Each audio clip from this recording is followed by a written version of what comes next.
जय हिंद, जय भारत, नमस्कार।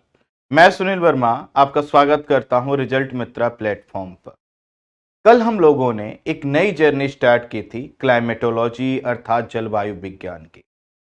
कल हम लोगों ने कुछ शब्दों को समझने का प्रयास किया था और यह भी समझा था कि इस यूनिट में हमें क्या अप्रोच अपनाना है। अप्रोच जो हमारा होगा वो सभी चीजों को इंटरलिंक करने का होगा। जैसा कि मैंने कल आपको बताया था कि क्लाइमेटोलॉजी का हिंदी जो होता है जलवायु विज्ञान। इसका मतलब यहां पर एक विज्ञान है, एक साइंस है, उसे हमें फॉलो करना है। उस साइंस को समझने के लिए हमें अपना जो अप्रोच है वो भी साइंटिफिक अपनाना होगा।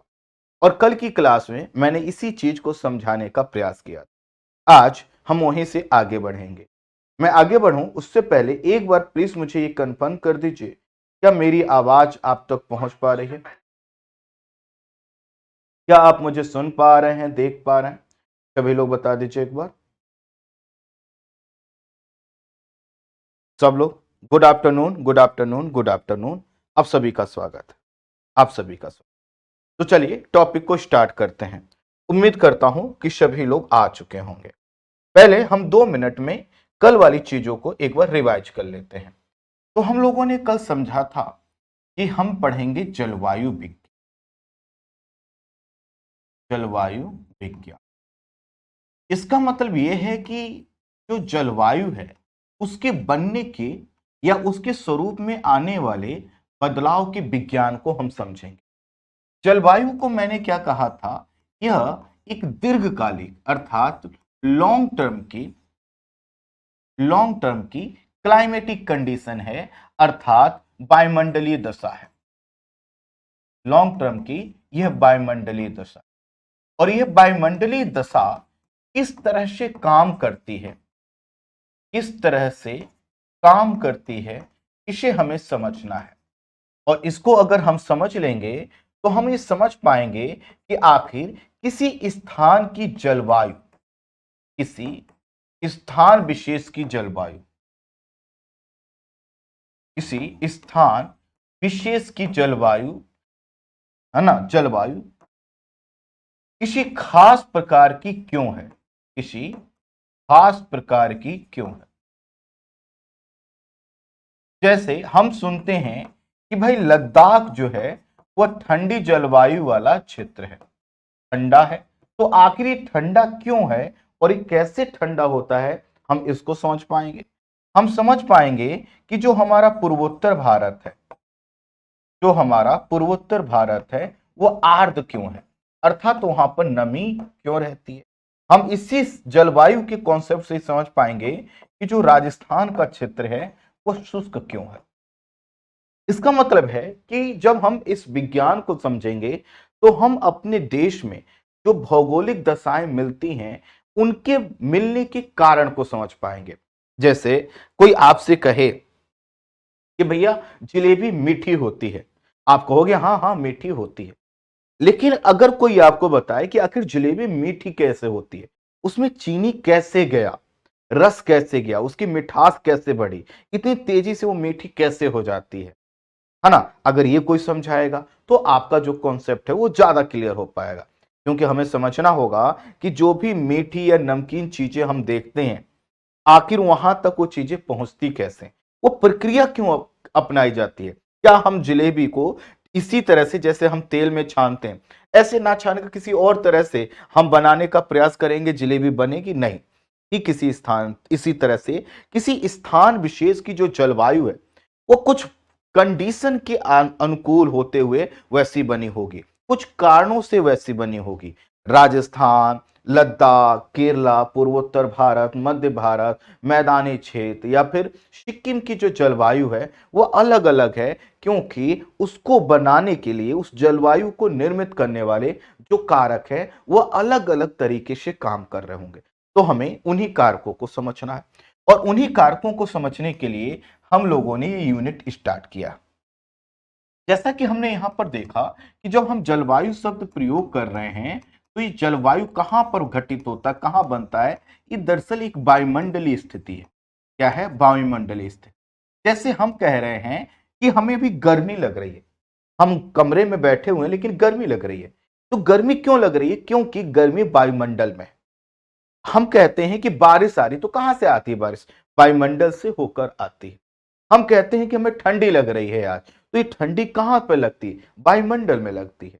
अर्थात अगर देखिए हम कहें कि गर्मी हमें नहीं लगती या गर्मी जो लगती है उसके पीछे का कारण क्या है? जमीन है।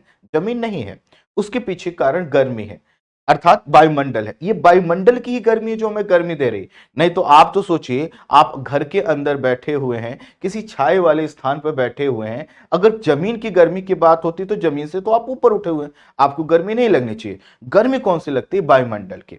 अर्थात जो जलवायु है या जो मौसम है वह क्या है? वायुमंडलीय स्थिति है। और इसी के लिए हमने कहा था कि हम वायुमंडल को समझेंगे। तो कल हमने देखा कि गैसों के मिश्रण से, गैसों के मिश्रण से क्या बनता है? वायु बनती है। ठीक है। और यही जो वायु है इसमें क्या है? विभिन्न गैसें हैं। और यही गैसें क्या करती हैं? यही गैसें हीट को एब्जॉर्ब करती हैं, अर्थात अवशोषित करती हैं। यही क्या करती हैं? आर्द्रता अर्थात ह्यूमिडिटी को भी एब्जॉर्ब करती हैं। एक सेकंड। ह्यूमिडिटी अर्थात आर्द्रता अर्थात नमी को भी क्या करती हैं? अवशोषित करती हैं। तो बहुत सी चीजें होती हैं, तो इसीलिए हमने कहा था कि हम वायुमंडल को समझेंगे। और कल हमने देखा था कि हमारी ये जो वायुमंडल हमारा है, हमारा जो वायुमंडल है वह पृथ्वी की सतह से शुरू होकर लगभग 10,000 किलोमीटर की ऊंचाई तक हमें ये देखने को मिलेगा। लेकिन जो निचला वायुमंडल है यही क्या है? सर्वाधिक महत्वपूर्ण है। यही क्या है? सर्वाधिक महत्वपूर्ण। और ये सर्वाधिक महत्वपूर्ण क्यों है? इसको अभी हम धीरे धीरे आगे जैसे जैसे बढ़ते जाएंगे डिस्कस करेंगे। अब हमने कहा कि वायुमंडल क्या है? गैसों से बना है। तो आखिर कौन कौन सी गैसें हैं? यही आज हमारा डिस्कशन का पार्ट है। क्लियर? क्या यहां तक हम लोग समझ पाए? क्या यहां तक की चीजें हमारी एकदम क्लियर हैं? प्लीज बता दीजिए।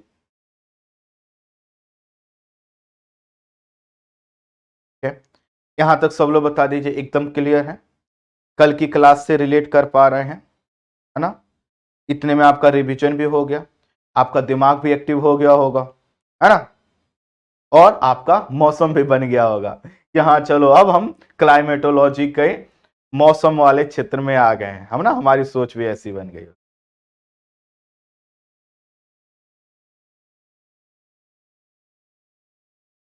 ठीक है, चल शॉर्ट नोट्स का रिवीजन करिए, शॉर्ट नोट्स का आइए। तो हम समझेंगे अपने वायुमंडल।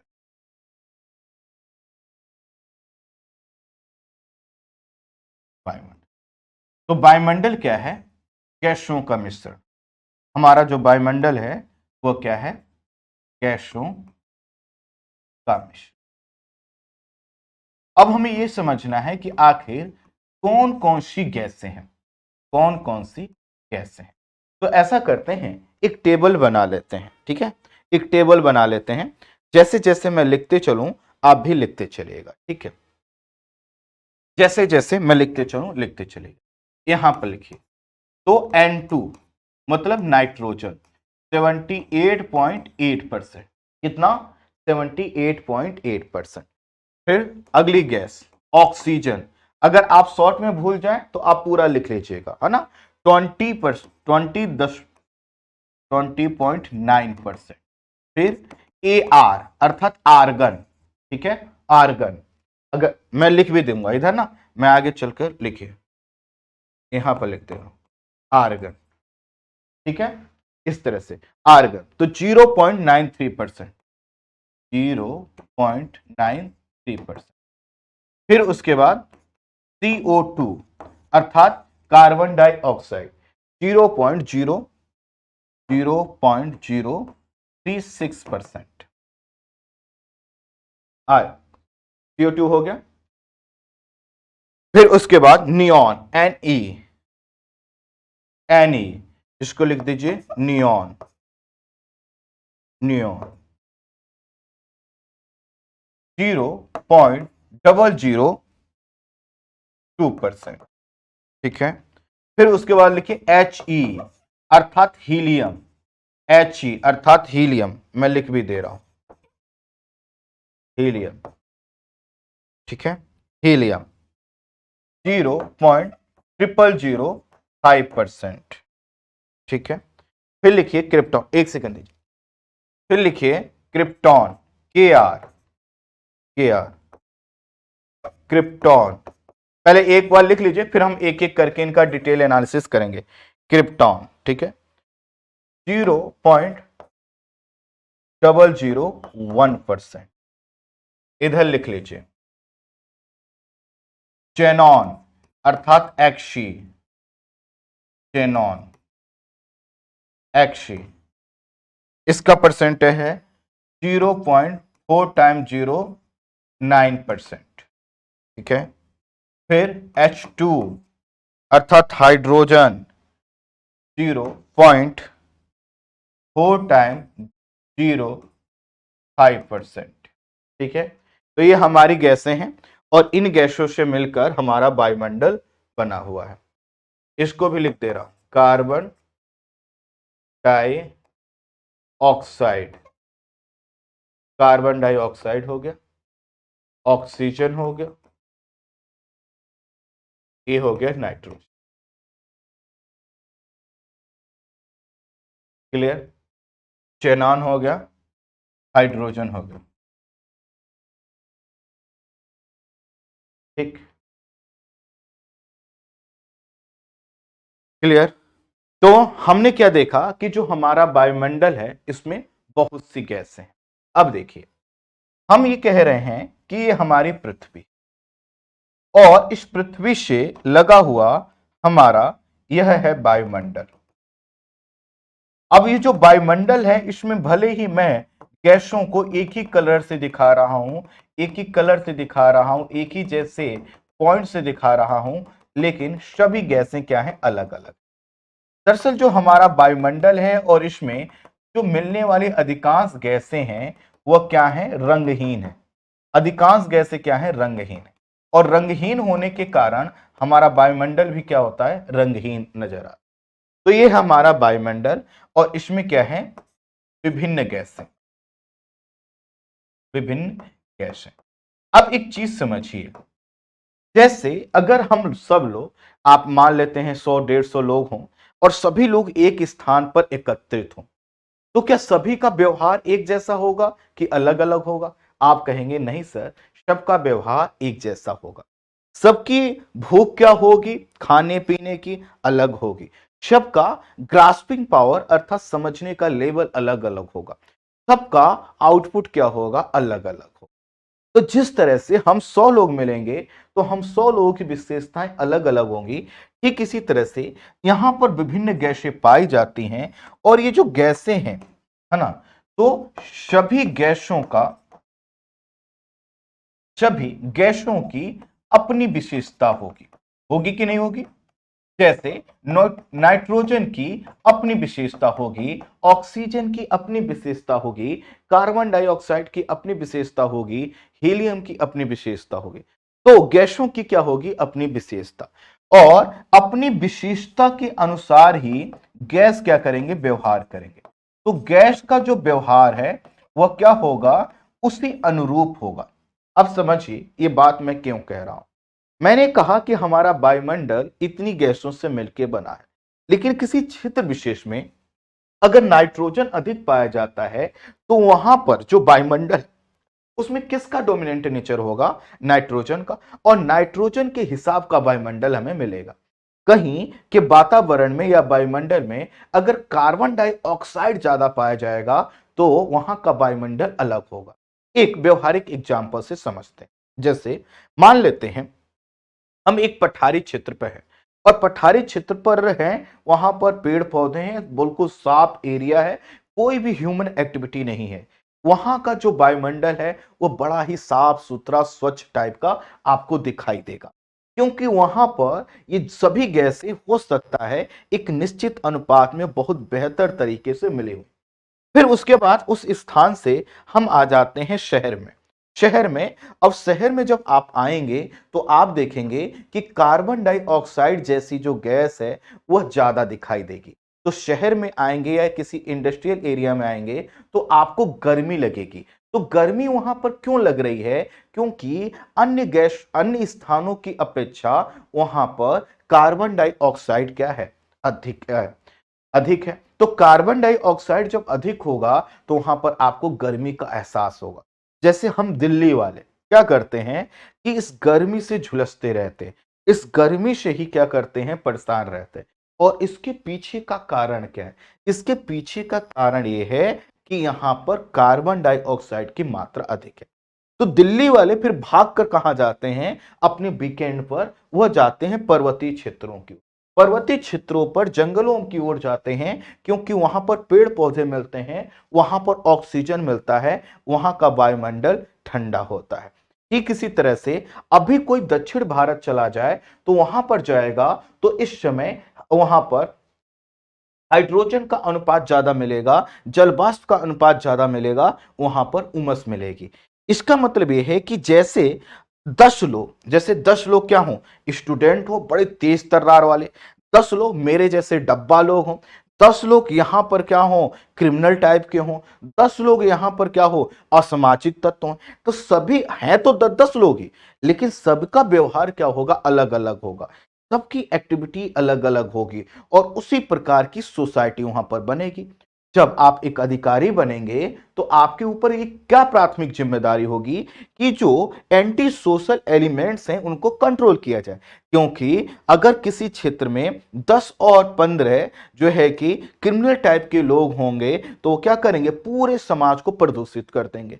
तो इसीलिए आप क्या करेंगे कि वो जेल में रहें और अच्छे लोग कहां रहें, घूम फिर सकें, यही करते हैं।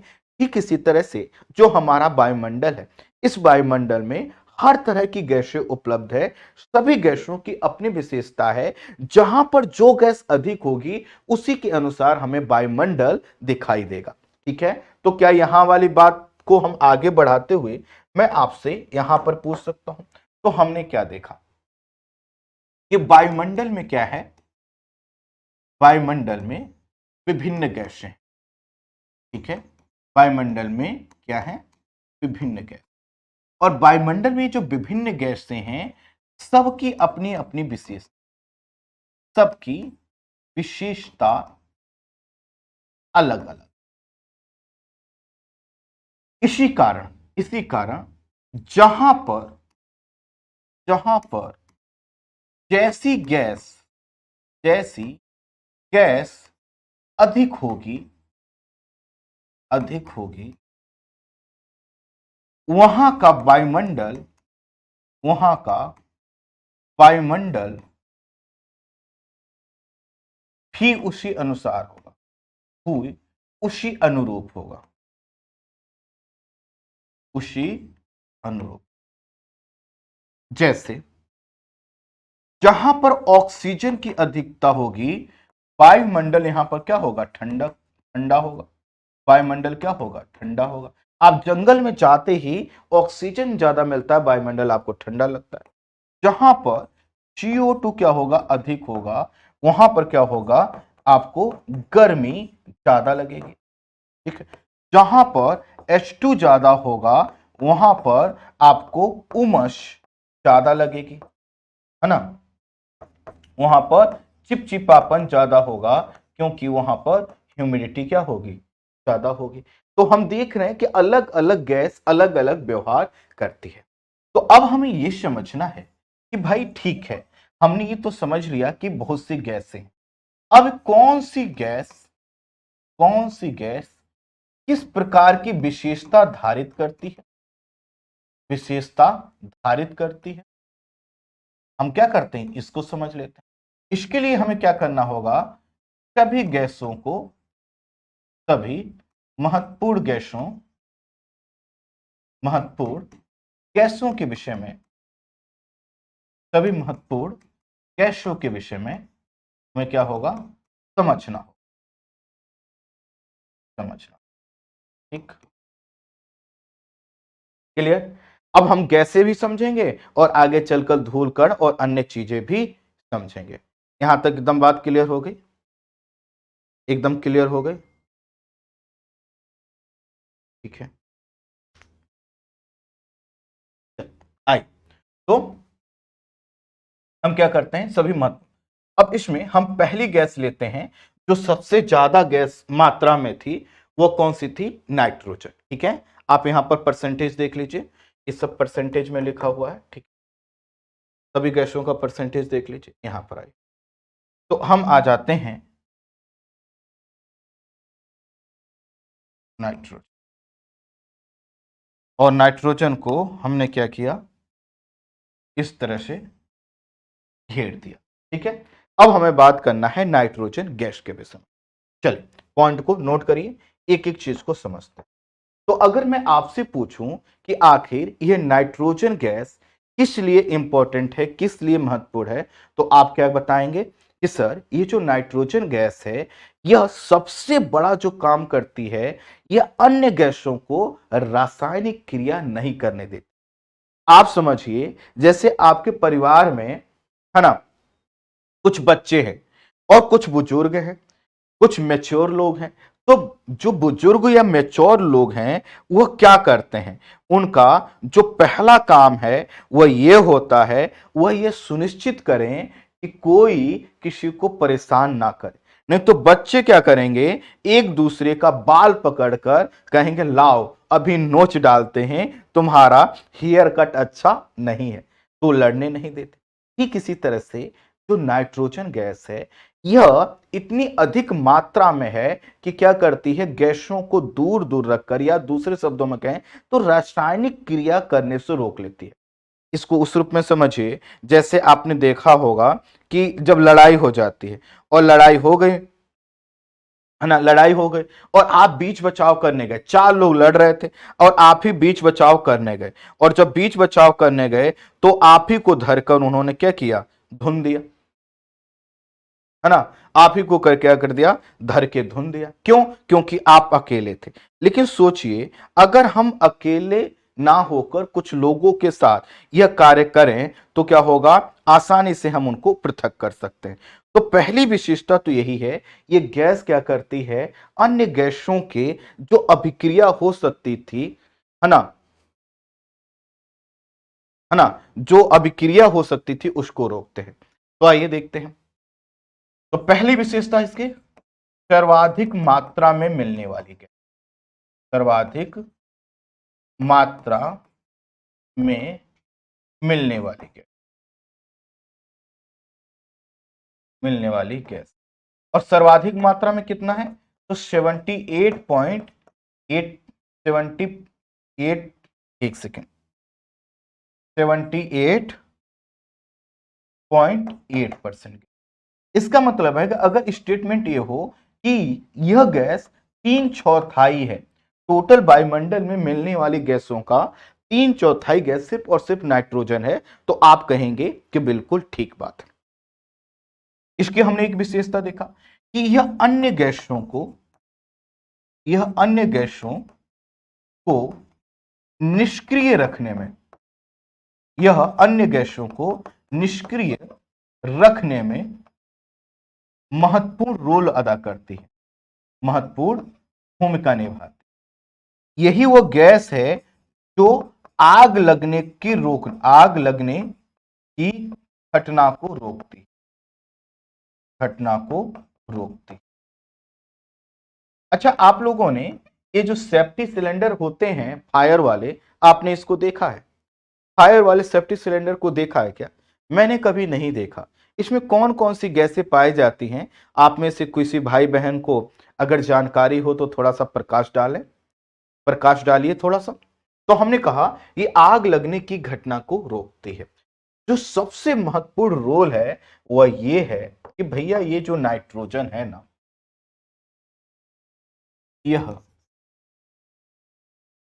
जो नाइट्रोजन है, यह क्या करता है, इसी से उत्पादक अपना विकास करता, उत्पादक अपना विकास। अब प्रश्न आएगा ये उत्पादक कौन है भाई, तो उत्पादक का मतलब है हरे पौधे, वनस्पतियां, जो भी वनस्पतियां हैं, सभी वनस्पतियों को क्या चाहिए? नाइट्रोजन। क्या चाहिए? नाइट्रोजन। आप देखिए, अगर ये वनस्पतियां ना हो तो क्या कोई भी एनिमल्स इस दुनिया में रह सकता है? कोई एनिमल सरवाइव नहीं कर सकता, और ना ही कोई भी ह्यूमन बींग रह सकता, कोई भी ह्यूमन बींग भी नहीं रह सकता। अर्थात यह एनिमल और जो है कि ह्यूमन तभी तक हैं जब तक कि वनस्पतियां हैं। ये वनस्पतियां क्या करती हैं? इन वनस्पतियों के लिए नाइट्रोजन क्यों चाहिए? वनस्पतियों का विकास होता है मिट्टी में, और मिट्टी में हमें चाहिए होता है नाइट्रोजन। क्या वो ये चाहिए होता है? नाइट्रोजन। आपने सुना होगा कि हम लोग क्या करते हैं? उर्वरक डालते हैं, अर्थात फर्टिलाइजर डालते हैं। कभी गौर किया है आपने, हम फर्टिलाइजर अगर ना डालें तो क्या होगा? फर्टिलाइजर अगर हम उर्वरक नहीं डालेंगे तो पौधों का विकास नहीं होगा।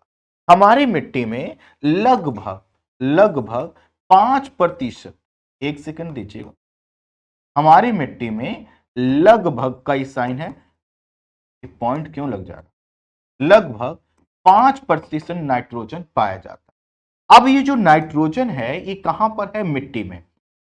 ये कहां पर है? मिट्टी में। ठीक है, ये है मिट्टी में।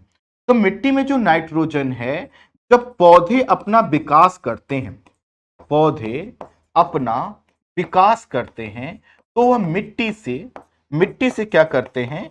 नाइट्रोजन लेते हैं। मिट्टी से नाइट्रोजन लेते हैं।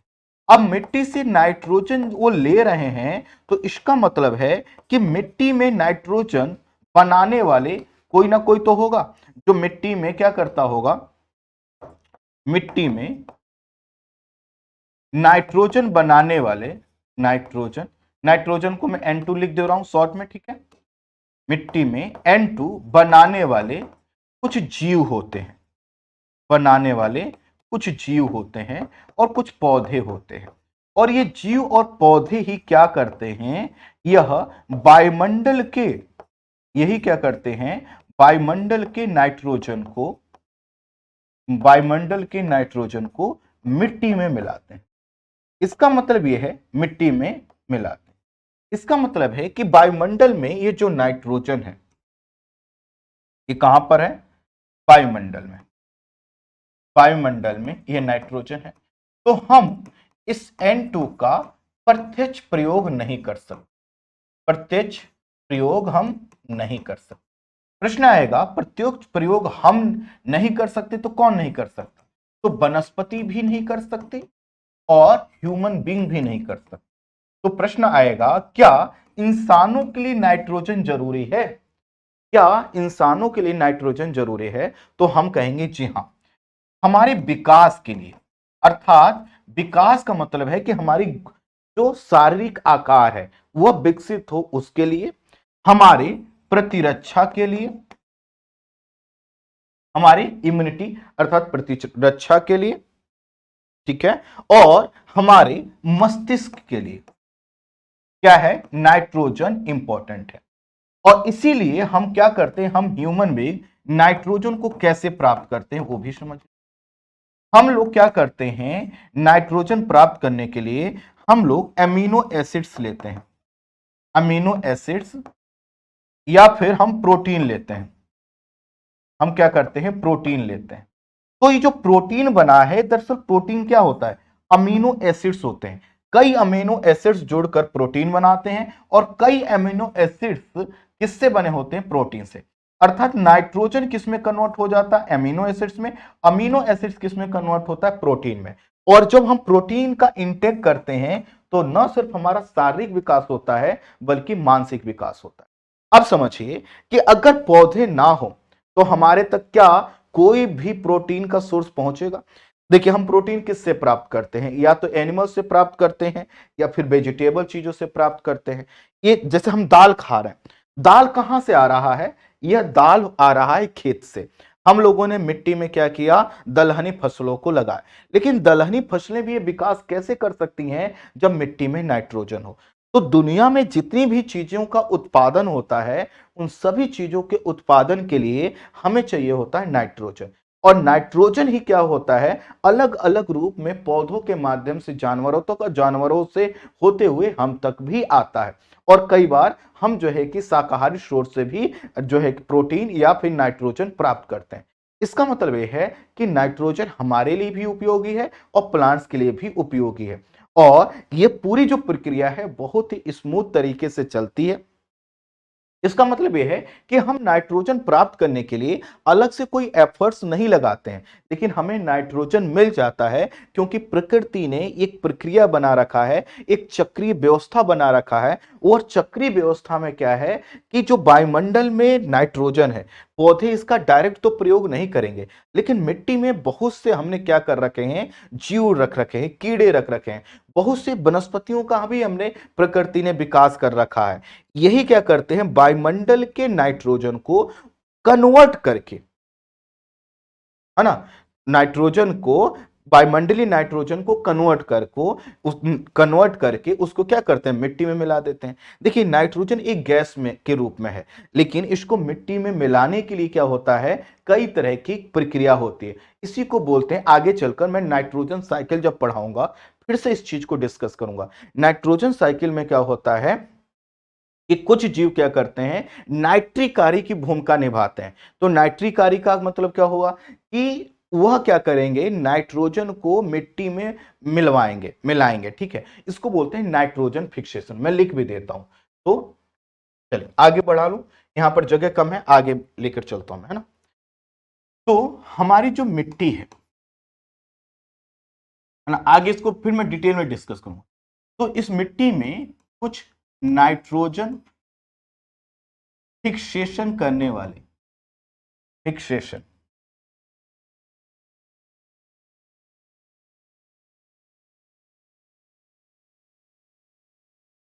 एक्स,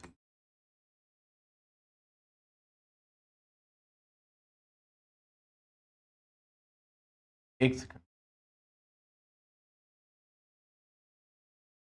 तो नाइट्रोजन फिक्सेशन करने वाले बहुत से क्या होते हैं, जीव, है ना, इनको बोलते हैं नाइट्रिकारी, नाइट्रिकारी जीव।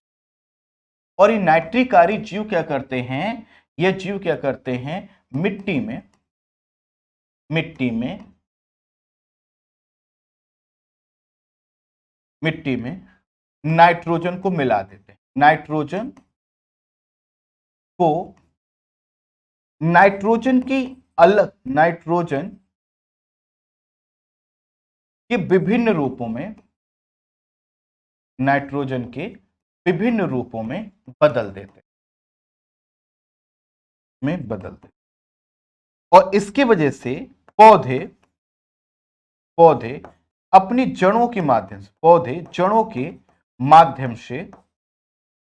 माध्यम से इन्हें क्या करते हैं, प्राप्त कर, इन्हें क्या कर लेते हैं, प्राप्त कर लेते हैं। और जब पौधों ने क्या किया, इसको प्राप्त कर लिया, तो पौधे बनाते हैं अमीनो एसिड्स,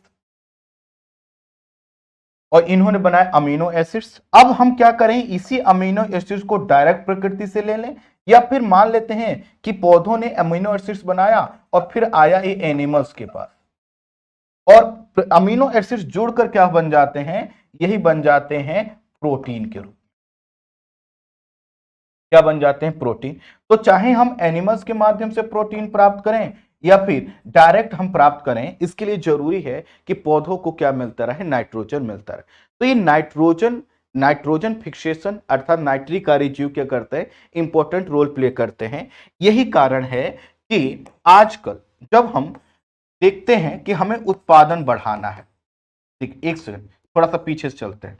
तो देखिए पहले क्या होता था, प्रकृति में सभी चीजें, प्रकृति में सभी चीजें क्या थी, व्यवस्थित थी, व्यवस्थित थी।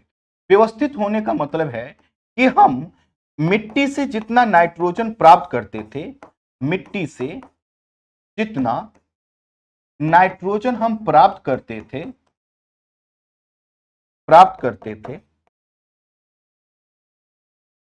है ना, पुनः उतना नाइट्रोजन, पुनः उतना नाइट्रोजन बन जाता, बन जाता था। लेकिन अब क्या है, अब ऐसा नहीं होता, अब ऐसा नहीं। कारण क्या है, कारण क्या है कि अब हम जो क्या कर रहे हैं, बार बार उत्पादन कर रहे हैं, बार बार क्या कर रहे हैं, उत्पादन कर। जैसे इसको ब्लड के रूप में समझिए, ठीक है, इसको ब्लड के रूप में समझिए। हमारे शरीर में ब्लड है, हम उसको डायरेक्ट यूज उसका नहीं कर पा रहे हैं, हम नहीं देख पा रहे हैं कि वो ब्लड हमारे लिए कितना उपयोगी है, लेकिन हमारे शरीर में ब्लड है। अब कोई ब्लड को बार बार निकालता रहे, 10 दिन में कोई 15 दिन में एक बार निकाले, तो हो सकता है कि अपने आप बॉडी उसको फिर रिकवर कर ले, फिर से उतना ब्लड बना ले। लेकिन क्या होगा, कोई बार बार जब ब्लड हमारा निकालता रहेगा, बन नहीं पाएगा, तो हम क्या हो जाएंगे, खोखले। यही प्रक्रिया मिट्टी के साथ होती है। इसी के कारण क्या होता है कि आज जितना भी फर्टिलाइजर डाला जाता है, जितना भी हम फर्टिलाइजर्स डालते हैं, उसमें से 25 से 30% हम क्या करते हैं, उस फर्टिलाइजर में 25 से 30% क्या होता है, प्योर नाइट्रोजन होता है। नाइट्रोजन को डालते हैं, चाहे यूरिया के माध्यम से या अन्य माध्यम से, हम क्या करते हैं, नाइट्रोजन को डालते हैं। इसका मतलब हम यहां पर एक चीज पर निष्कर्ष पर पहुंच सकते हैं कि यह नाइट्रोजन वायुमंडल के साथ साथ, वायुमंडल के साथ साथ, है ना, पौधों और इंसानों के लिए, पौधों और इंसानों के लिए समान रूप से उपयोगी, समान रूप से उपयोगी। यहां तक एकदम बात क्लियर? सब लोग बता दीजिए, क्या यहां तक बात हम क्लियर कर पाए? एक बार सब लोग बता दें, यहां तक एकदम क्लियर?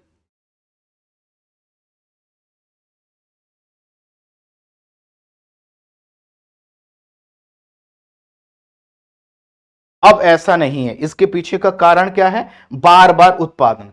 अभी जो मैंने आपको ब्लड वाला एग्जांपल दिया, उससे इसको आप रिलेट करेंगे। एकदम क्लियर? ठीक है, समझ गए? तो हमने क्या देखा कि नाइट्रोजन हमारे लिए इंपॉर्टेंट है, और इसीलिए प्रकृति ने खूब भर भर के हमको नाइट्रोजन दिया है। तो नाइट्रोजन इसलिए भी दिया कि दूसरी गैसें एक दूसरे से ज्यादा मिलकर रासायनिक क्रिया ना कर लें, है ना। जैसे मान लो आपके दुश्मन है, और दुश्मन एक इधर है एक उधर है, बीच में आपके लोग रहेंगे तो क्या होंगे, लड़ने नहीं देंगे, और बीच वाले लोग कम हुए तो लड़ जाएंगे। ठीक इसी तरह से नाइट्रोजन भी क्या करता है, ये भी भूमिका निभाता है। ठीक इसी तरह से हमारे जो उत्पादक हैं, उनके विकास को निर्धारित करता है। आप देखेंगे जहां पर भी क्या होगा, मैं यहां पर लिख देता हूं, यहां पर एक बॉक्स में लिख देता हूं, मेरे पास और कोई जगह नहीं है तो यहां पर लिख। तो जहां पर भी आप देखेंगे जिस मिट्टी में नाइट्रोजन क्या होगा, जितना ज्यादा होगा, वहां पर उतनी ही क्या होंगे, वनस्पति, वनस्पतियां क्या होंगी, उतनी ही ज्यादा। और जहां पर वनस्पति जितनी ज्यादा होगी, वहां पर क्या होंगे, एनिमल्स उतने ज्यादा होंगे। इसका मतलब है कि नाइट्रोजन क्या करता है, जीवों की मात्रा को भी डिसाइड करता है। हाँ, ये जरूर है कि डायरेक्ट वायुमंडल का नाइट्रोजन मिट्टी को प्रभावित नहीं कर रहा है, लेकिन मिट्टी में जो जीव हैं वह बहुत महत्वपूर्ण भूमिका निभा रहा है। इसीलिए यहां पर एक लाइन और यहां पर कर लेते हैं कि नाइट्रोजन हमारे लिए जरूरी है, लेकिन नाइट्रोजन मिट्टी में कब मिल पाएगा, मिट्टी में कब मिल पाएगा, जब क्या हो, कुछ ऐसे जीव हैं, कुछ ऐसे जीव हों जो मिट्टी में इसे मिलाते रहने की प्रक्रिया, इसे मिलाते रहने की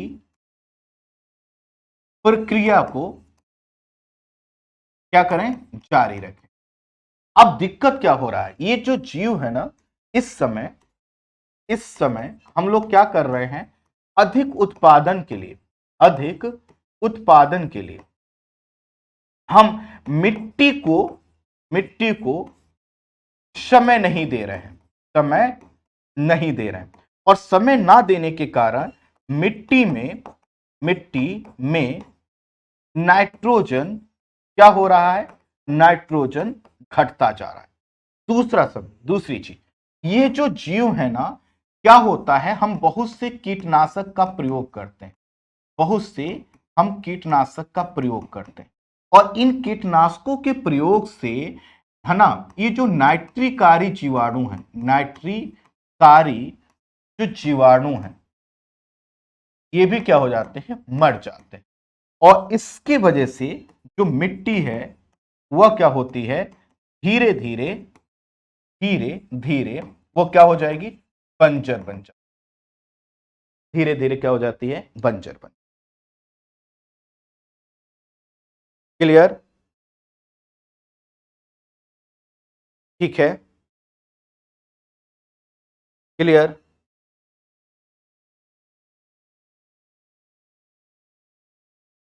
पीडीएफ, पीडीएफ तो डाला जा रहा है, पीडीएफ डाला जा रहा है कि नहीं, एक बार पता करिए पुराने पीडीएफ सब डाल चुके हैं कि नहीं, और कल और आज की भी डलवाइए, बिल्कुल पीडीएफ जाया करेगा।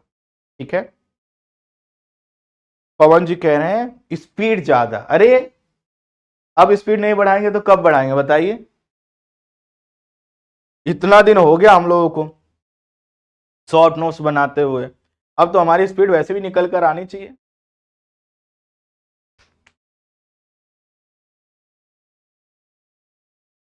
ठीक है,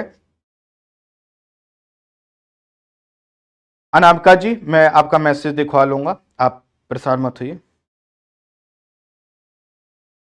ठीक है, क्लियर।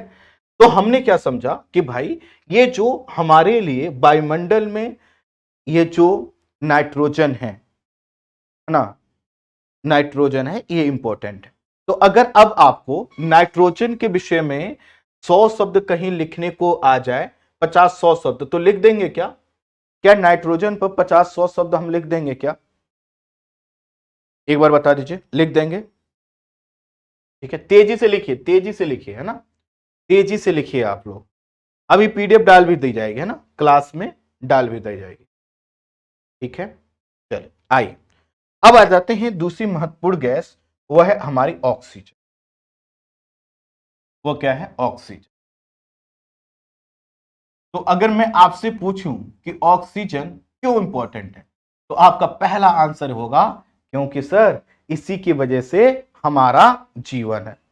तो ऑक्सीजन के बिना हम क्या हो, हम मर जाएंगे, यही पहला आपका आंसर होगा। ठीक बात है कि जितने भी मनुष्य हैं या जंतु हैं, उनके लिए क्या है, प्राणदायिनी गैस है। तो चलिए हम भी वहीं से स्टार्ट करते हैं कि यह जो ऑक्सीजन है, यह हमारे वायुमंडल में, अभी मैंने आपको इसका परसेंटेज बताया था कि 20 दशमलव, लगभग 20.9%, यही बताया था हमने। तो 20.9%। और यह जो गैस है इतनी मात्रा में, यह जंतु जंतु एवं मानवों के लिए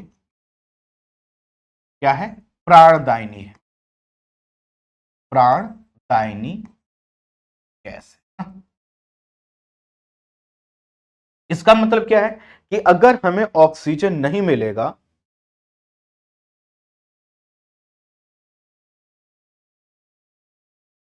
कुछ ज्यादा फास्ट है क्या, चलो अब कोई बात नहीं। अब देखो अब यहां पर आ चुके हैं, चलो ऐसा करते हैं, मैं बैक कर देता हूं, लिख लीजिए लिख लीजिए लिख लीजिए, यहां से यहां तक तो हो ही गया होगा, यहां से चलिए लिख लीजिए, जल्दी ले लिख लीजिए, लिख लिया, चलो लिखिए, जल्दी जल्दी लिखिए, जल्दी जल्दी लिखिए, जल्दी जल्दी लिख लीजिए।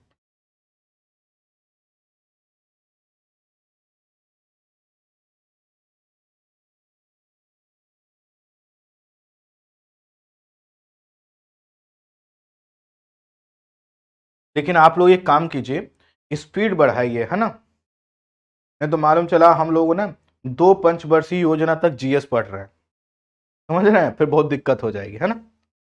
आगे बढ़े, यहां पर भी आपने नोट कर लिया होगा, कर लीजिए, लीजिए, जल्दी नोट कर लीजिए। ठीक है, ठीक है,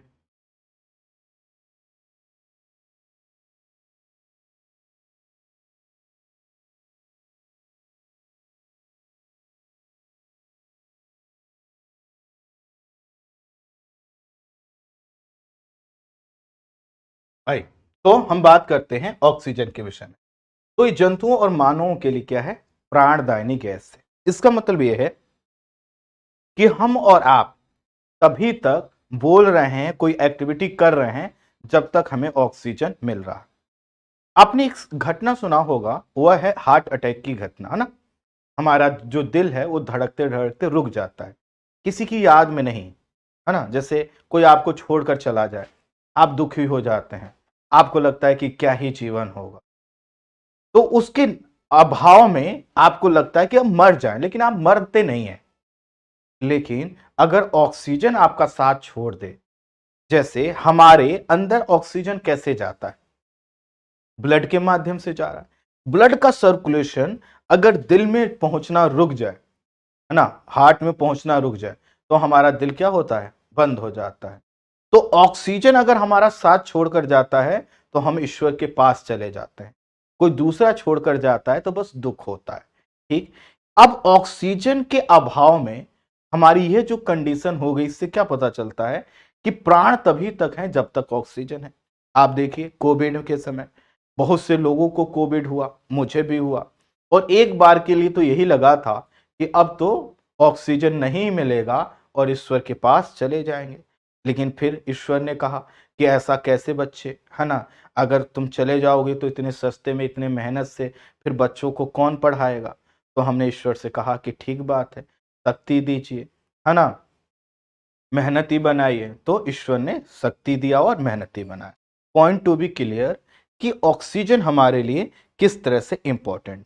अब देखिए, यह जो ऑक्सीजन है ये आता कैसे, हमें प्राप्त कैसे हो, हमें प्राप्त कैसे होता है। तो ये ऑक्सीजन हमारी वायुमंडल में है, वायुमंडल में है, वायुमंडल। और हम क्या करते हैं, प्रत्यक्ष रूप से वायुमंडल से प्राप्त करते हैं, प्रत्यक्ष रूप। अर्थात ऑक्सीजन लेने के लिए हमें अलग से कोई एक्टिविटी नहीं करती है ना। ऐसा नहीं होगा कि हम कुछ खाएंगे, कुछ पिएंगे तो ही ऑक्सीजन मिलेगा।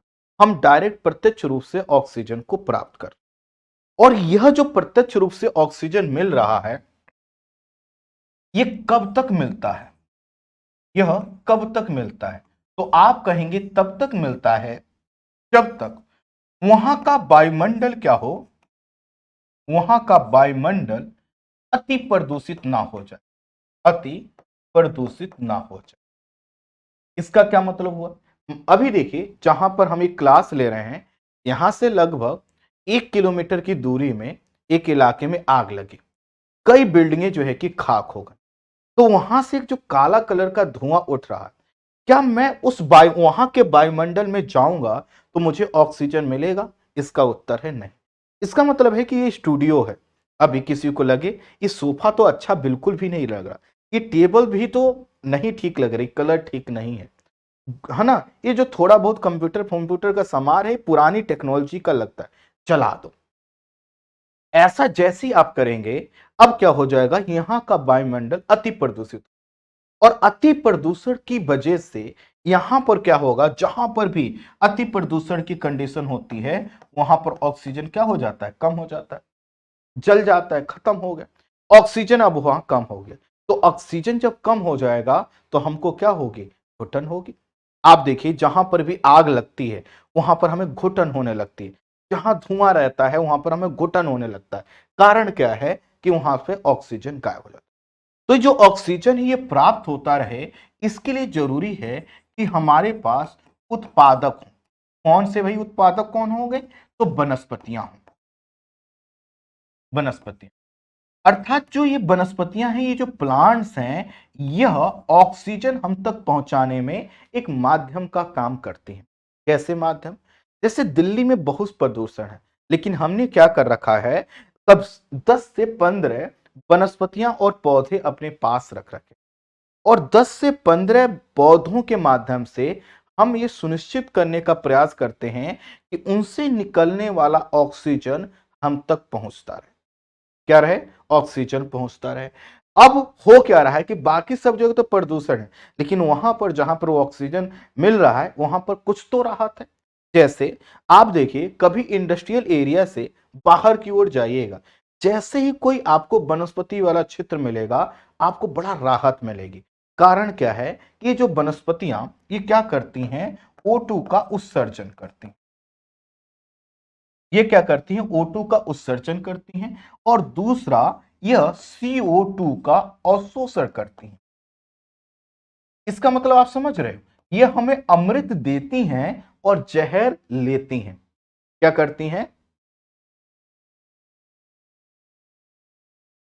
सर जी गर्मी की वजह से आज तो सांस लेना भी। अरे बच्चे ऐसा फिर क्लास व्लास छोड़ दो, जाओ नहाओ। आप नहाओ, खूब पानी पियो, है ना, खूब पानी पीजिए। जब भी आपको लगे ना ऑक्सीजन की दिक्कत, पानी पीजिएगा, क्योंकि पानी में क्या होता है, H2O ऑक्सीजन होता है ना, तो पानी जरूर पीजिए। हम भी पी ले रहे हैं।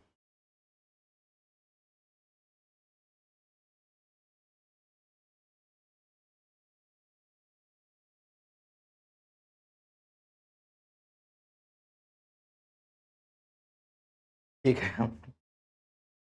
तुम लोग मैसेज काहे कर रहे हो जी? कोई लिख रहा है करो अब आस्था मैसेज सर देख रहे हैं, तो आस्था के पास और कोई काम नहीं है? हाँ, तो मैसेज ही मैसेज करे। हाँ, गर्मी बहुत ज्यादा है, बहुत ज्यादा है। क्या करें, छोटी सी क्लास लें? छोटी क्लास लें, छोटी क्लास लें। चलो आप पढ़ते हैं ना, इसीलिए तो मैं बोरिंग नहीं होने देता हूं, है ना। बहुत ज्यादा, बहुत गार, बहुत ज्यादा, बहुत। आइए आइए आइए, ठीक है। तो देखिए, जो वनस्पतियां हैं वो क्या कर रही हैं, एक तो हमें ऑक्सीजन दे रही हैं, दूसरा वो जहर के रूप में जो कार्बन डाइऑक्साइड है उसको ले रही, अवशोषित कर। अब आप मेरी इस बात से कुछ लोग असहमत होंगे कि सर आपने कहा कि CO2 एक जहर है। मैंने कहा कि हाँ, मैं इस बात पर कायम हूं। CO2 बस उतना ही होना चाहिए जितना में प्रकृति में था। ये जो ग्लोबल वार्मिंग, क्लाइमेट चेंज जैसी हम कंडीशन देख रहे हैं, ये जो कंडीशन हम देख रहे हैं, ये आई ही क्यों है? ये इस वजह से आई है क्योंकि CO2 का परसेंटेज बढ़ गया। अति किसी चीज की घातक होती है, और यह तो एक ऐसी गैस है जो क्या करती, हीट को एब्जॉर्ब करती है। आज जो हमें गर्मी लग रही है, इसके पीछे का एक कारण यह है कि CO2 का परसेंटेज बढ़ गया, और इसलिए बढ़ गया है क्योंकि हमने वनस्पतियों को काट दिया। आज हमारे पास अगर पेड़ ज्यादा होते तो हमारे पास ऑक्सीजन इससे भी ज्यादा होता, और CO2 क्या होता, और कम होता।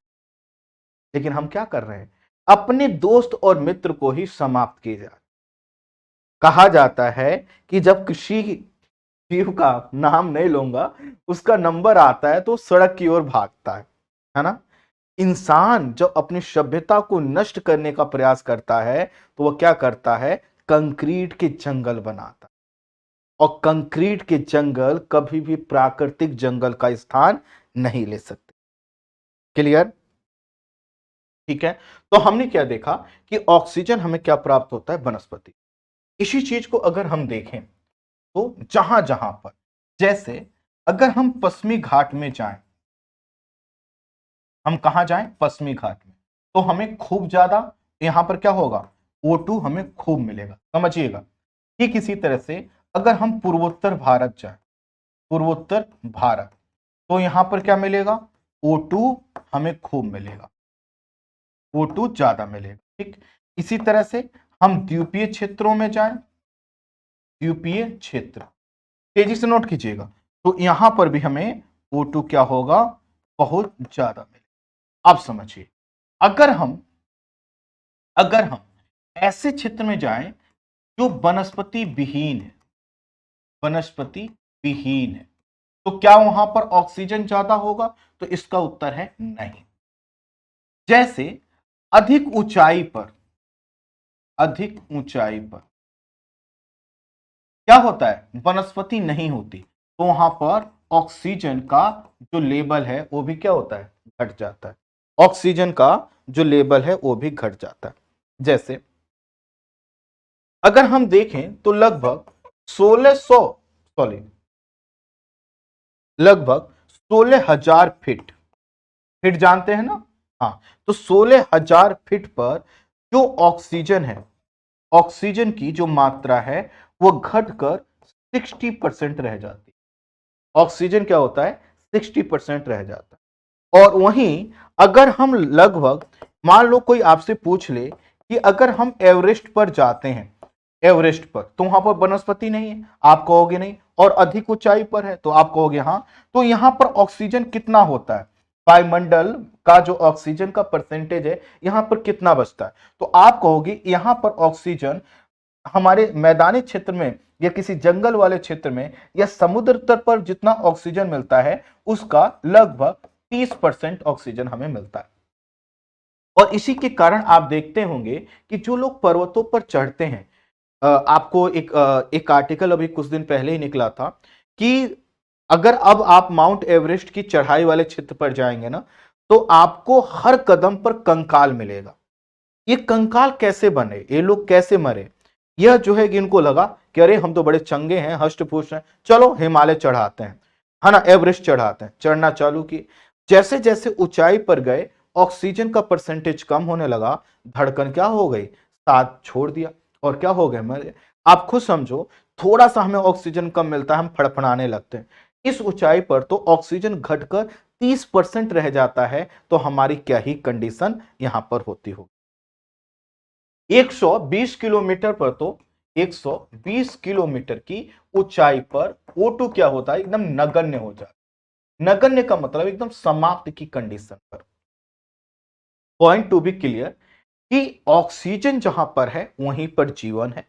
अगर हम किसी ऐसे क्षेत्र में जाएं जहां पर पेड़ पौधे ना हो तो वहां पर ऑक्सीजन हमें कम मिलेगा। जैसे अगर कोई व्यक्ति जो कि केरला में रहता है, जो कि पूर्वोत्तर भारत में रहता है, जब वो दिल्ली आता है तो उसको बड़ी घुटन होती है। पता है क्यों?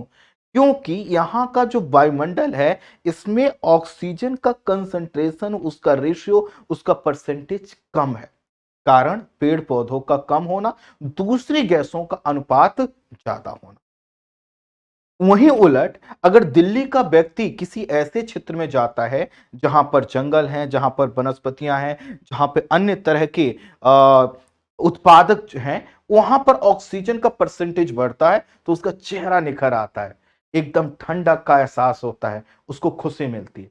तो जो दिल्ली के लोग पर्वतीय क्षेत्रों में वीकेंड मनाने जाते हैं उनको ऑक्सीजन अच्छा मिल जाता है, लेकिन वहां से अगर कोई व्यक्ति आया चलो हम भी घूम के आते हैं दिल्ली, वो परेशान हो जाएगा। पॉइंट टू बी ऑक्सीजन, है ना, ठीक है, क्लियर, क्या यहां तक क्लियर? अच्छा, तो हमने कहा कि यहां पर क्या होता है, 120 किलोमीटर की ऊंचाई के बाद ये नगण्य हो जाता है। अब इसको समझिए, ऊंचाई, एक सेकंड,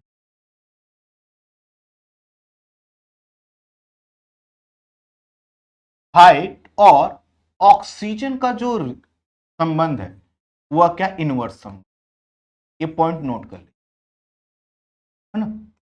इसका मतलब ये है कि हम जैसे जैसे मैदानी क्षेत्र से, मैदानी क्षेत्र भी मत लीजिए, एक है समुद्र तल, एक है समुद्र तल, मतलब हम समुद्र की सतह पे हैं, उससे आए हम मैदान पर, फिर हम आएंगे पठार पर, फिर हम आएंगे पहाड़ पर, फिर हम आएंगे, है ना, पर्वतीय चोटियों पर। तो यहां पर इस तरह से हम जा रहे हैं तो हमें क्या पता चल रहा है, ऊंचाई क्या हो रही है, हाइट बढ़ रही है,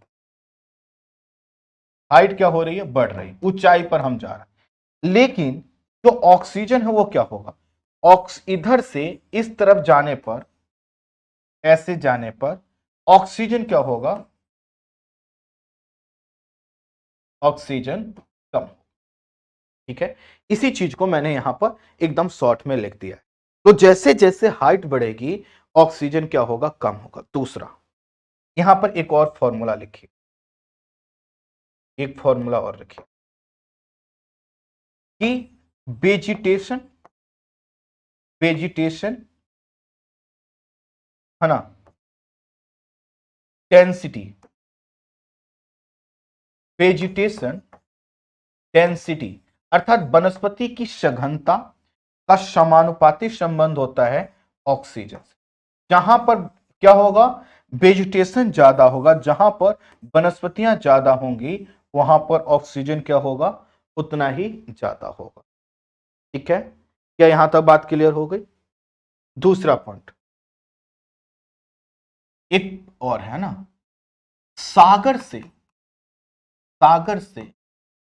जैसे जैसे, या रुकिए इसको तो छोटी लाइन बना देते हैं, यहां पर एक पॉइंट और लिखिए, स्थलीय प्रभाव बढ़ने के साथ, स्थलीय प्रभाव, ये जितनी चीजें मैं बता रहा हूं ना, आप किताब में पढ़ लेना, है ना, जो भी आप किताब पढ़ते हो, जो भी आप बहुत बड़े टीचर जिनको मानते हो, जो आपकी सबसे बढ़िया पेड क्लास हो, फ्री की क्लास हो, सब जगह देख लेना। फिर आपको पता चलेगा कि आखिर यहां पर हम इतनी मेहनत किस कॉन्फिडेंस से कर रहे हैं। कंपेयर कीजिएगा, जितनी चीजें मैं बता रहा हूं ना उसको क्रॉस चेक कीजिएगा, अपने सीनियर से पूछिएगा।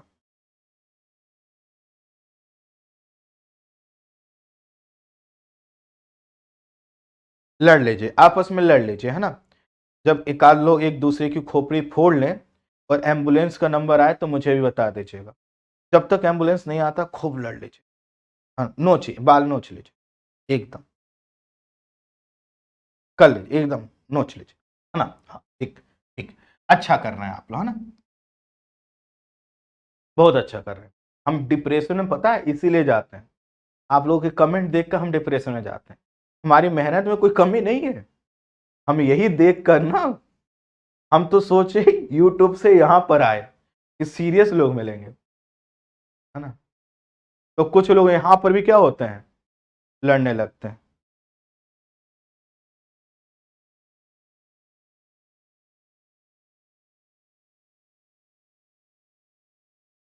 ठीक, क्लियर, चले आए। अब देखिए, तो स्थलीय प्रभाव बढ़ने के साथ, स्थलीय प्रभाव बढ़ने के साथ ऑक्सीजन की मात्रा घटती है, घटती। ये बहुत इंपॉर्टेंट लाइन है, यूपीएससी डायरेक्ट ऐसे पूछ सकते। क्या है मतलब, इसका मतलब क्या है ये समझ लीजिए। मान लेते हैं यह एक स्थल है और इधर क्या है, सागर है, इधर क्या है, सागर।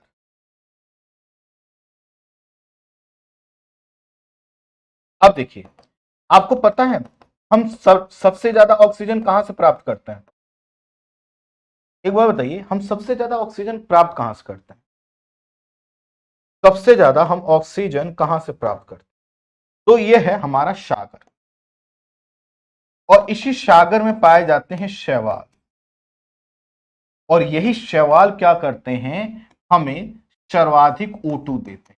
क्या करते हैं, सर्वाधिक ऑक्सीजन यहीं से मिलता है।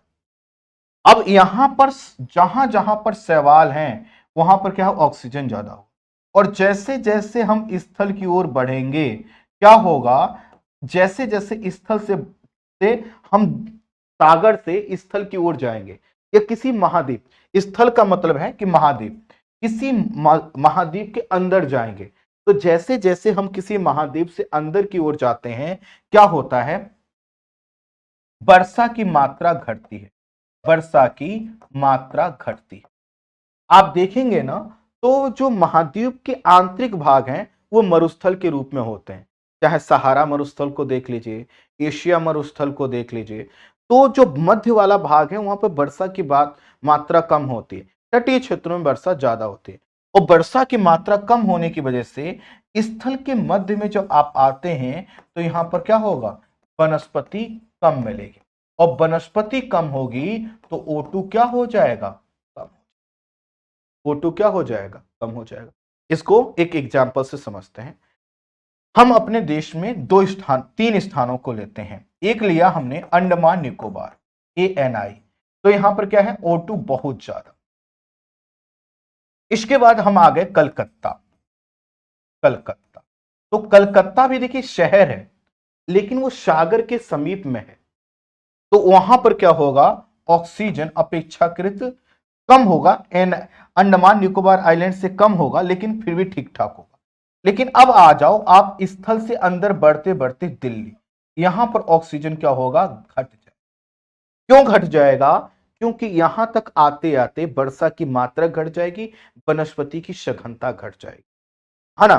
तो स्थलीय प्रभाव जैसे जैसे बढ़ता है, वनस्पतियों की सघनता घटती है, और उसकी वजह से ऑक्सीजन का लेवल घट।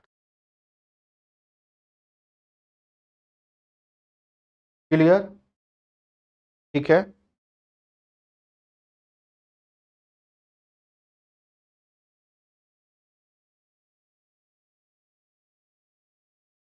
ठीक है, साइंस टेक की क्लास हम देखवा लेंगे।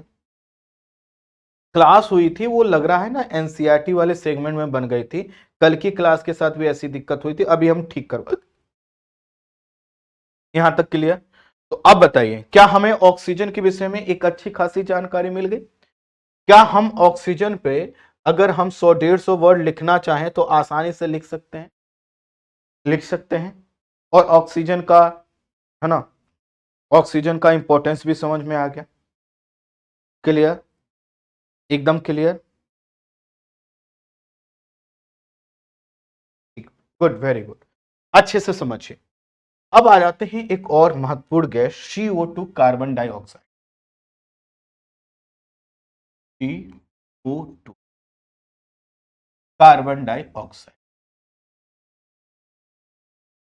ये हमारे वायुमंडल की तीसरी महत्वपूर्ण गैस है। आप कहेंगे सर इससे ज्यादा तो आर्गन है ना, आर्गन है 0.93%। तो आर्गन में आगे हम देखेंगे ये अक्रिय गैस है। आर्गन क्या है, अक्रिय गैस है, तो वह उसकी अक्रियता भी हमारे लिए इंपॉर्टेंट है।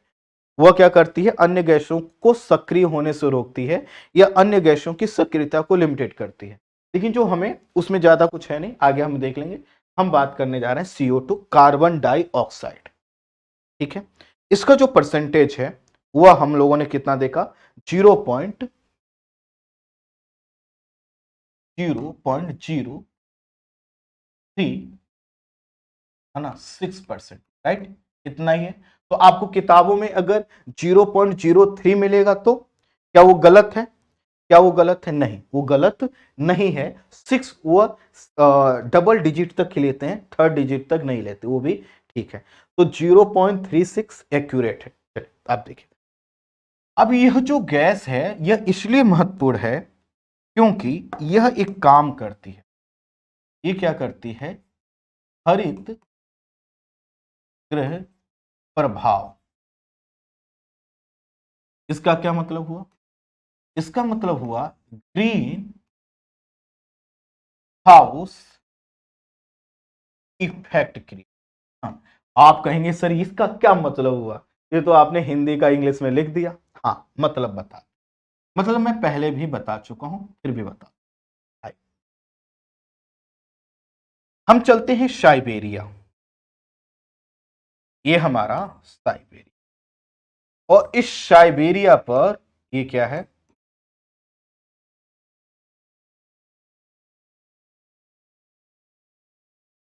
एक, ये है साइबेरिया, और इस साइबेरिया पर ये है बर्फ। ये क्या है, बर्फ, ये है बर्फ, ठीक है। और ये है सतह, इस सतह पर ये बर्फ है। अब मान लो मुझे क्या करना है, इस साइबेरिया वाले क्षेत्र में जहां जहां पर बर्फ है, मैं ये चाहता हूं कि यहां की बर्फ पिघल जाए, और बर्फ पिघल जाए तो मैं वहां पर कुछ अनाज का उत्पादन कर सकूं, या फिर मैं अपने लिए घर बना सकूं। अब मैं क्या करूंगा, मेरे पास क्या विकल्प है। तो आप कहेंगे कि सर कुछ मत कीजिए, आप बर्फ को खींचते रहिए, है ना, आज नहीं तो 10 साल 20 साल बाद बर्फ जब गिरनी बंद होगी थोड़ा सा, तो अपने आप हट जाएगी। नहीं, ये विकल्प नहीं। अगर मैं इस क्षेत्र का तापमान बढ़ा दूं, मान लो, मान लो मैं यहां पर एक बड़ा सा मोटा सा खंबा लगाऊं, यहां पर एक मोटा सा खंभा लगा और यहां पर मैं क्या करता हूं, ये कांच बना दूं। ये क्या कर दिया हमने, यह कांच की परत बना, कांच की हमने परत। अब इस कांच की परत बना देने की वजह से क्या होगा, मान लो इधर कहीं सूर्य है, कहीं भी है ना, सूर्य को कहीं रख लेते, उसकी किरणें मान लो ऐसे आ रही, मान लो हम ना थोड़ा सा टेढ़, सूर्य एक जगह पर नहीं रहेगा, इसलिए मान लो यहां पर भी हम सूर्य कहीं पर रख लो, उससे कोई मतलब नहीं, सूर्य की किरणें आए। अब ध्यान दीजिएगा कि जो कांच की परत है सूर्य की किरणों को क्या करेगी, अंदर आने देगी और धीरे धीरे क्या होगा, ये गर्म होने लगेगा। तो सूर्य की किरणें अब इसमें क्या करेंगे, है ना, ये बन गया कांच का घर, है ना। हमने क्या कहा कि हमने बना दिया एक कांच का घर, और इस कांच के घर के अंदर अभी हमें दिख रहे हैं बर्फ, और बर्फ का कलर क्या है, व्हाइट। ठीक, कांच का घर बना दिया, अब इसमें सूर्य की किरणें क्या होंगी, आएंगी, और सूर्य की किरणें क्या करेंगी, अंदर प्रदेश प्रवेश कर जाएंगे, अंदर हम उनको जाने देंगे, हम कहेंगे आओ आओ, आप ही को तो बुलाया था। सूर्य की किरणें अंदर प्रवेश कर गई। अब इन सूर्य की किरणों में क्या है, दो चीजें हैं, इनकी वजह से, सूर्य की किरणों की वजह से लाइट भी इसको मिलेगा और हीट भी मिलेगा, अर्थात उजाला भी मिलेगा और ऊष्मा भी मिलेगा। धीरे धीरे यहां पर क्या होगा, हीट बढ़ती जाएगी, हीट बढ़ती जाएगी। प्रश्न आएगा बढ़ती क्यों जाएगी गुरुजी, क्योंकि इसके पीछे का कारण है कि यह जो सतह पर, यहां सतह पर जब टेम्परेचर बढ़ेगा, सतह पर क्या होगा, टेम्परेचर जैसे जैसे बढ़ेगा यह हीट को रोकता रहेगा, हीट को बाहर नहीं जाने देगा। कांच क्या करेगा, हीट को बाहर नहीं जाने देगा, तो जितनी गर्मी आ रही है सब मिलती रहेगी। जैसे कंबल आपने देखा है, आप मान लेते हैं कहीं आप खूब एक्सरसाइज करके कुछ भी करके आइए और आप तुरंत कंबल ओढ़ लीजिए, क्या कीजिए, कंबल ओढ़ लीजिए। तो जब आप तुरंत कंबल ओढ़ लेते हैं तो आपकी बॉडी का हीट उसी कंबल के नीचे रहता है, आपको गर्मी लगती है। और भाई एक बहुत व्यवहारिक एग्जांपल, अभी क्या करो, एक फोर व्हीलर लो, अभी आप एक चार पहिया वाहन लो, और चार पहिया वाहन को आप दोपहर में अभी 2 घंटे के लिए खड़ी कर दो, और फिर उसमें जाओ और आप उसमें बैठो, आपको क्या लगेगा, बाप रे उबल जाएंगे, इतनी गर्मी। कारण क्या है, इस चार पहिया वाहन में जो कांच था, उस कांच से ऊष्मा या सूर्य की किरण या रोशनी, हीट क्या हुई, सूर्य की किरण अंदर प्रवेश कर गई, और सूर्य की किरण में हीट था तो अंदर अंदर क्या होगी, गर्मी बढ़ गई, और कांच क्या है, गर्मी को बाहर नहीं निकलने दे रहा, तो इसी की वजह से गर्मी गाड़ी के अंदर बढ़ती चली जाती है। इसलिए गाड़ी में बैठते ही हम क्या काम करते हैं, शीशे उतारते हैं या तुरंत एसी चलाते हैं, जिससे ठंडी गैस जाए तो अपने आप क्या होगा, उसको ठंडा कर देगी और फिर वो उसका प्रभाव समाप्त हो जाए। ठीक इसी तरह से कांच का घर था, है ना, और इसमें बर्फ थी, बर्फ का कलर व्हाइट था, सूर्य की किरणें आने लगी, अंदर प्रवेश कर रही हैं, हीट इससे बढ़ती चली जाएगी, और फिर क्या होगा, हीट बढ़ने से देखिए क्या होगा, पहले क्या होगा, बर्फ पिघलेगी, बर्फ क्या होगा, पिघलेगी, और जब बर्फ पिघलेगी तो वहां पर जमीन निकल आएगी, और इस जमीन पर चाहे आप घास लगा लो या अपने आप घास उग जाए, या फिर कोई कृषि कार्य करो, कोई भी कृषि उत्पादन करो।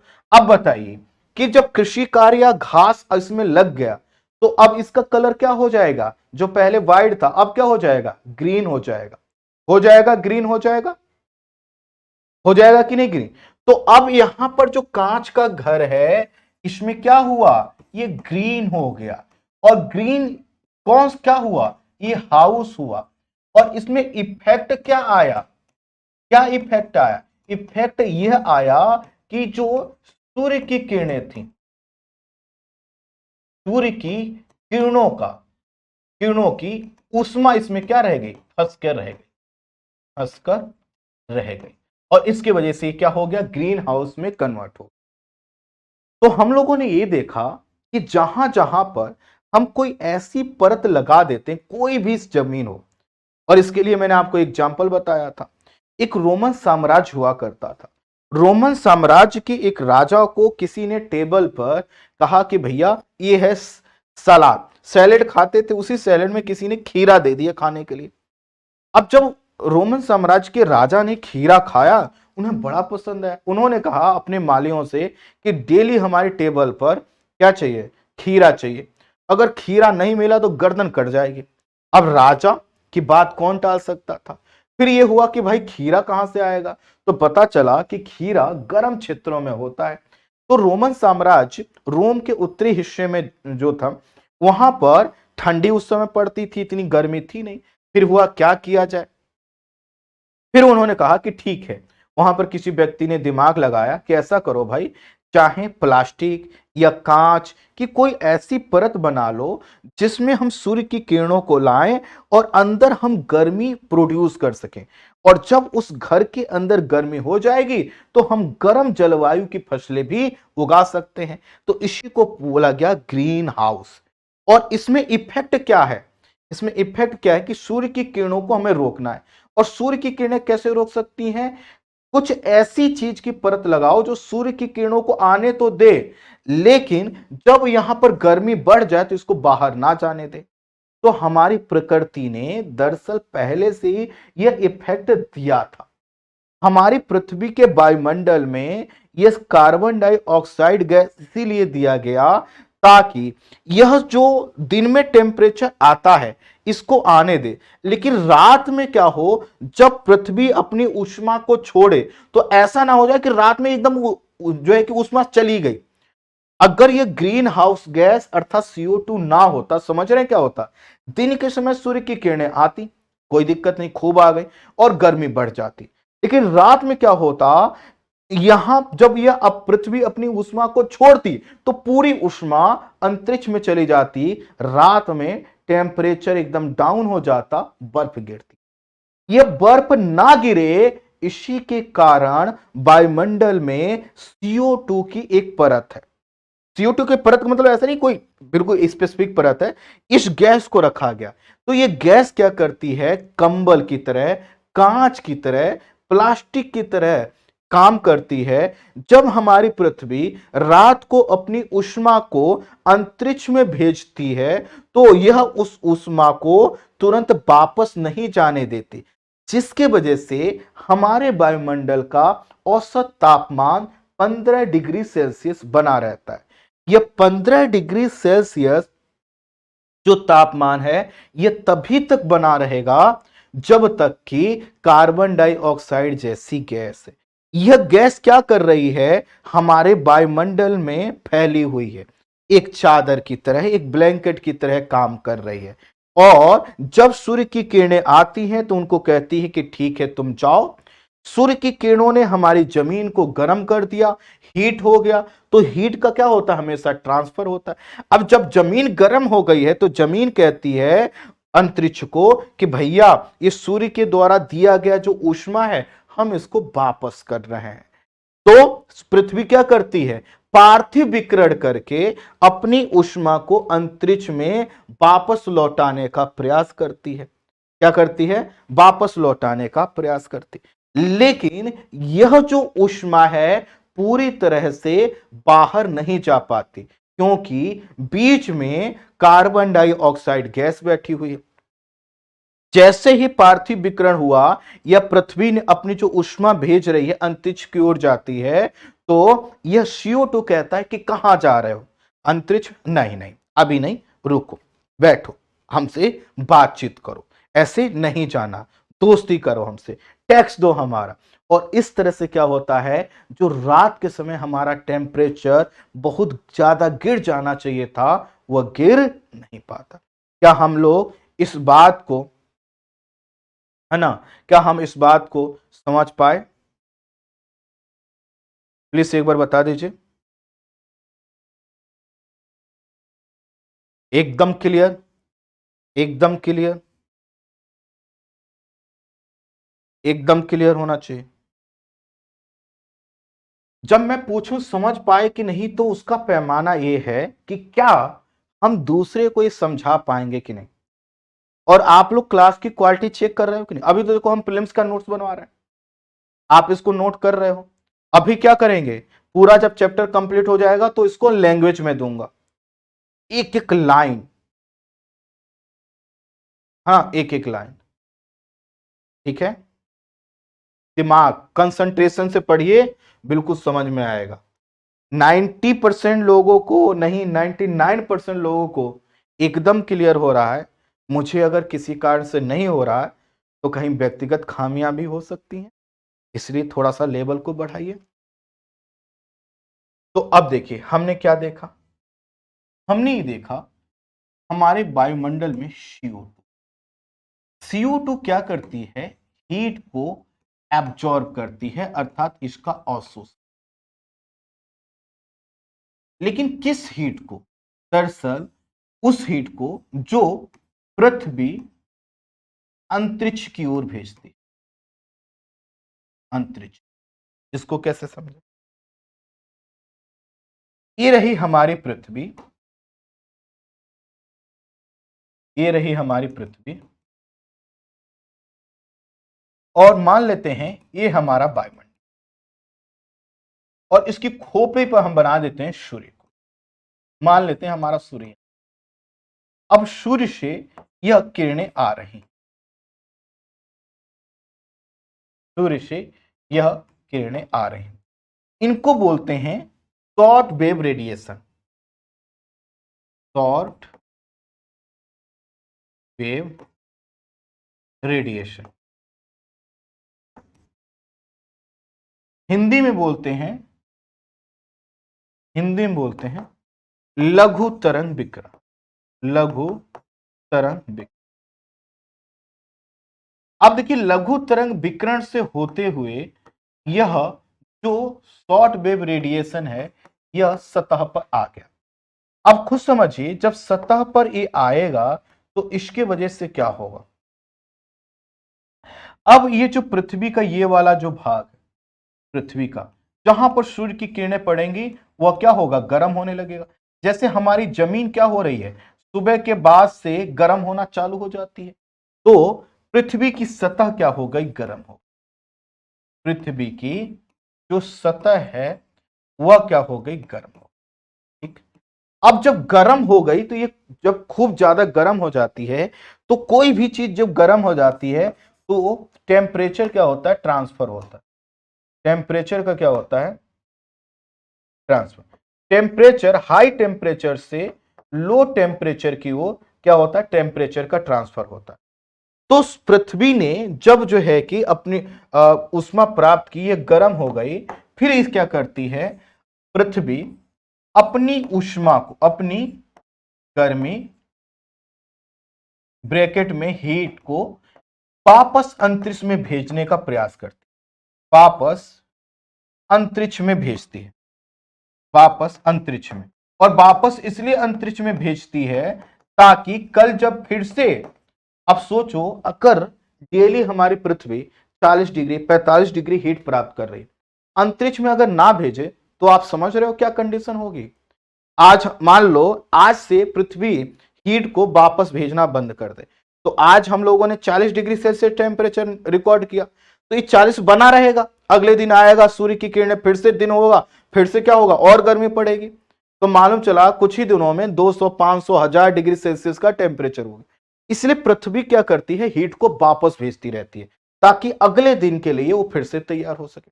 तो जब पृथ्वी अपनी हीट को अंतरिक्ष में वापस भेजने के लिए करती है तो वायुमंडल का, वायुमंडल की, वायुमंडल की CO2 गैस क्या कर लेती है, CO2 गैस इस हीट को अवशोषित कर लेती, अवशोषित कर लेती, और अवशोषित करके है ना धीरे धीरे उसे अंतरिक्ष में छोड़, धीरे धीरे अंतरिक्ष में। इसीलिए क्या होता है, धीरे धीरे अंतरिक्ष में छोड़ती है तो जमीन जल्दी ठंडी हो जाती है। ऐसे में क्या होगा, जमीन जल्दी ठंडी हो जाएगी, जल्दी ठंडी। लेकिन वायु, लेकिन वायु क्या होती है, वायु धीरे धीरे ठंडी होगी, वायु क्या होगी, धीरे धीरे ठंडी। और यही कारण है कि जो वायुमंडल का न्यूनतम तापमान है वायुमंडल का न्यूनतम तापमान, न्यूनतम तापमान कितने बजे होता है? वह होता है 3 से 4 बजे, क्योंकि यह वह कंडीशन है जब क्या 3 से 4 बजे तक क्या हुआ है कि जो CO2 है इसने हीट को, पृथ्वी से लिए गए हीट को अंतरिक्ष में भेज दिया है। तो यह प्रक्रिया ऐसे काम करती है। अब इसमें यह जो CO2 है, यह जो CO2 है, यह क्या कर रहा है? यह हीट को ट्रांसफर करने के लिए, हीट को ट्रांसफर करने के लिए, हीट के ट्रांसफर के लिए एक महत्वपूर्ण भूमिका निभा रहा है। जैसे हम लोगों ने अभी देखा कि हमने एक कांच का घर बनाया, प्लास्टिक का घर बनाया, है ना, जो हीट को रोकता है। ठीक इसी तरह से ये हीट को ट्रांसफर करने में एक रुकावट पैदा करता है, और यह रुकावट हमारे लिए जरूरी भी है।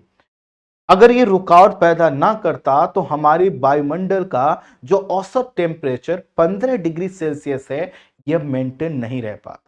ये 15 डिग्री सेल्सियस इसलिए मेंटेन रह पाता है क्योंकि रात में टेम्परेचर बहुत माइनस में नहीं जाता। अगर यह परत नहीं होती, जैसे आप क्या करो कि आप दिन में खूब आपको गर्मी पड़े, गर्मी लग रही है, और रात में क्या हो, खूब ठंडी पड़े, तो क्या हो जाएगा? दिक्कत हो जाएगा। तो आप कहेंगे कि सर कोई दिक्कत नहीं होगा, हम कंबल ओढ़ लेंगे, रात में जब ठंडी पड़ेगी तो कंबल ओढ़ लेंगे। कंबल क्या करेगा? हमको, हमारी बॉडी की हीट को बाहर नहीं जाने देगा। ठीक इसी तरह से CO2 भी यही काम करता है कि जो हीट है उसको रोक कर रखे, ताकि हमारी पृथ्वी रात के समय इतनी ठंडी ना हो जाए कि टेम्परेचर माइनस में चला जाए। और इसी के कारण, और ये जो पूरी प्रक्रिया है ये कुछ उसी रूप में घटित हो रही है जैसे कांच के घर में होती है। आप देखिए जो बड़ी बड़ी बिल्डिंगें होती हैं, बड़ी बड़ी कांच की जो बिल्डिंगें होती हैं, वो बिना AC के चल ही नहीं सकती, ऑपरेटिव नहीं हो सकती। कारण क्या है कि कांच जो है, कांच से होकर सूर्य की किरणें अंदर तक प्रवेश करती हैं, और जब सूर्य की किरणें अंदर तक प्रवेश करती हैं तो अंदर खूब गर्मी होती है, और उस गर्मी को कंट्रोल करने के लिए AC चाहिए ही चाहिए। AC नहीं होगा तो वहां पर आप खड़े भी नहीं हो सकते। क्यों नहीं खड़े हो सकते हो? कि कांच की विशेषता क्या है कि सूर्य की किरणों को अंदर आने देना, लेकिन उसके द्वारा जो उत्पन्न किया गया हीट है उसको वापस नहीं जाने देता। तो इसको ग्रीन हाउस गैस क्यों कहते हैं? कि आज भी आप देखेंगे हमारे हिमालयी क्षेत्रों में, अब तो मैदानी क्षेत्रों में भी, ठंडी के समय हमें जब किसी गर्म ऐसी फसल का, किसी ऐसी चीज का प्रोडक्शन करना होता है जो गर्मी में उत्पन्न हो सकती है, तो हम इस तरह के प्लास्टिक के, कांच के घर बनाते हैं। आप हिमाचल प्रदेश में चले जाइए, पूर्वोत्तर भारत में चले जाइए, तो जो ठंडे वाले क्षेत्र है ना, वहां पर कृषि कार्य करने के लिए, कि ताकि फसल को पर्याप्त हीट मिल सके, इस तरह से कांच और प्लास्टिक की लेयर बनाते हैं। वो कांच और प्लास्टिक किस तरह से काम करता है, इसी तरह से। क्लियर?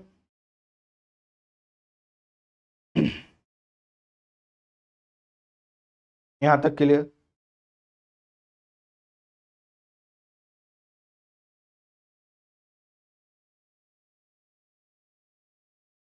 अनामिका जी हम चेक करवा लेंगे। एकदम क्लियर? चलो बता दीजिए। हाँ, हम साइड में हो जा रहे हैं, लीजिए नोट कर लीजिए, जल्दी नोट कर लीजिए, नोट कर लीजिए, नोट कर लीजिए।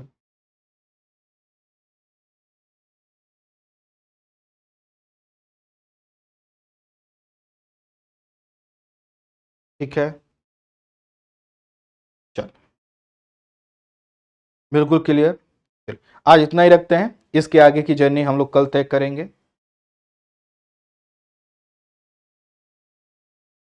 ठीक है, ठीक है,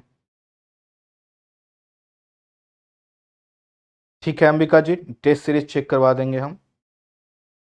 ओके, ठीक है, चलिए। अब आपका होमवर्क क्या होगा? होमवर्क नोट कीजिए आप लोग, कि कल से लेकर आज तक जो भी हमने समझाया है शॉर्ट नोट्स में, इसको आपको लैंग्वेज देना है। होमवर्क नोट कीजिए सब लोग, सब लोग होमवर्क नोट करिए कि वायुमंडल के विषय में जितनी चीजें हम लोगों ने कल से लेकर आज तक डिस्कस किए हैं उसको होमवर्क देना है। तो कल ये चैप्टर को कंप्लीट करके फिर मैं क्या करूंगा, लैंग्वेज दूं। ठीक है, हाँ पीडीएफ डाल दिया जाएगा। Okay, thank you so much, thank you so much, thank you so much, thank you.